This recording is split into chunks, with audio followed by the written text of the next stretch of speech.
కమలాపూర్ మాజీ MLA. So అందుకని ఆ పాయింట్ ఆయన్ని కూడా విచారించాలి. అంటే ఇట్లా విచారించాల్సిన వ్యక్తులు చాలామంది ఉన్నారు. మీరు ఫస్ట్ ఇంట్రడక్షన్లో చెప్పినట్టు తెల్లవారుజామున 3 గంటలకి ఫోను అవినాష్ రెడ్డి దగ్గర నుంచి ఎవరికి వచ్చింది?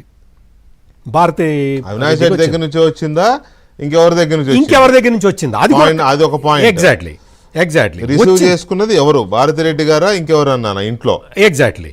అంటే వాళ్ళ ఫోన్ నెంబర్లు అవి ఛార్జ్ షీట్లో చెప్పారు, కానీ ఫర్దర్ ఇన్వెస్టిగేషన్ కాల్ డేటా ఏది, కంక్లూడింగ్ పాయింట్స్ లేవు అందులో. అవును, అది చాలా ఇంపార్టెంట్ పాయింట్. అది వచ్చిన తర్వాత ఆ భారతీ రెడ్డికి ఆయన ఎవరు చెప్పారో, ఆ పిల్లోడు మధ్యలో పని మనిషి ఎవరో ఉంటారు కదా, ఎవరో ఉంటాడు.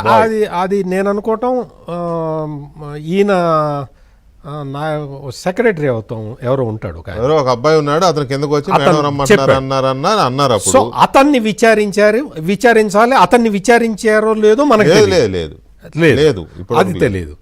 ఇక్కడ విచారిస్తే జగన్మోహన్ రెడ్డి పేరును భారతిరెడ్డి పేరు 2 పేర్లు వచ్చేవి కదా, ఆల్రెడీ రావాలి కదా, రాలేదు. సో ఇంకొకటి, ఈ కల్లం అజయ్ రెడ్డి గురించి ఆయన చెప్పిన తర్వాత ఆయన మళ్ళీ స్టేట్మెంట్ని మార్చుకోవటానికి కోర్టును అవకాశం ఉంది. అవును అవును. అసలు ఆయన ఇచ్చిన స్టేట్మెంటే అది ఇట్స్ నాట్ ఎ విట్నెస్. అవును, అది ఆ మాత్రం తెలియకుండా ఆయన స్టేట్మెంట్ ఇచ్చినందుకే ఆయన మీద ప్రెషర్ వచ్చింది. ఆ ప్రెషర్ ఎవరు తెచ్చారు అనేది కూడా ఇప్పుడు క్లియర్గా రావాల్సి ఉంది. నువ్వు ఇచ్చింది సాక్ష్యం కాదు అని చెప్పిన తర్వాత కూడా అయినా సరే నువ్వు మార్చాల్సిందే అని అజయ్ కల్లం మీద ఎవరు ప్రెషర్ తెచ్చారు అంటే ఇటువంటివి కీలకమైన పాయింట్లు. ఎందుకు అంటే ఇవన్నీ ఎందుకు చూడాలి అంటే ఇది హై ప్రొఫైల్డ్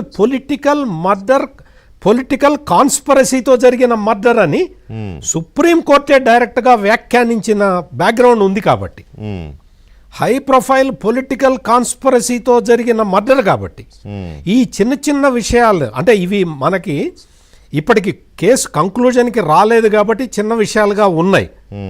ఇవే పెద్ద విషయాలు. అంటే ఎవరి మీద మొత్తం ఈ కాన్స్పరసీ, పొలిటికల్ కాన్స్పరసీ ఎక్కడ జరిగింది అనేది రావాలి.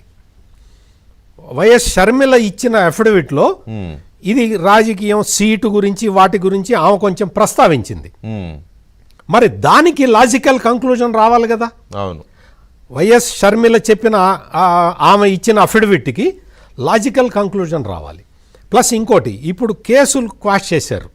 క్వాష్ చేసినందుకు సంతోషం. ఎందుకంటే చాలా దారుణమైన పరిస్థితుల్లో సిబిఐ ఆఫీసర్ మీద కూడా కేసులు పెట్టడం అంటే అంతకన్నా దారుణం ఇంకోటి లేదు. పైగా అంత హానెస్ట్ ఆఫీసర్ని దర్యాప్తు నుంచి తప్పించింది సిబిఐ కేసు పెట్టినందుకు. Exactly.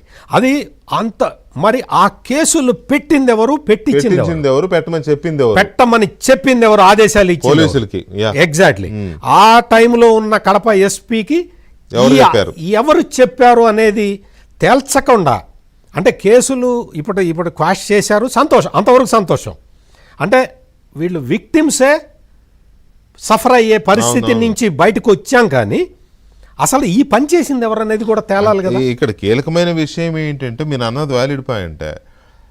CBI SP Ram Singh మీద అప్పుడున్న పోలీసులు పెట్టిన కేసుని ఇవాళ క్వాష్ చేశారు, బాగుంది. కానీ అసలు దర్యాప్తు సంస్థనే బెదిరించి, దర్యాప్తు సంస్థనే టార్గెట్ చేసి, బ్లాక్మెయిల్ చేసి దర్యాప్తు సంస్థ మీదనే కేసు పెట్టే పరిస్థితి ఎందుకు క్రియేట్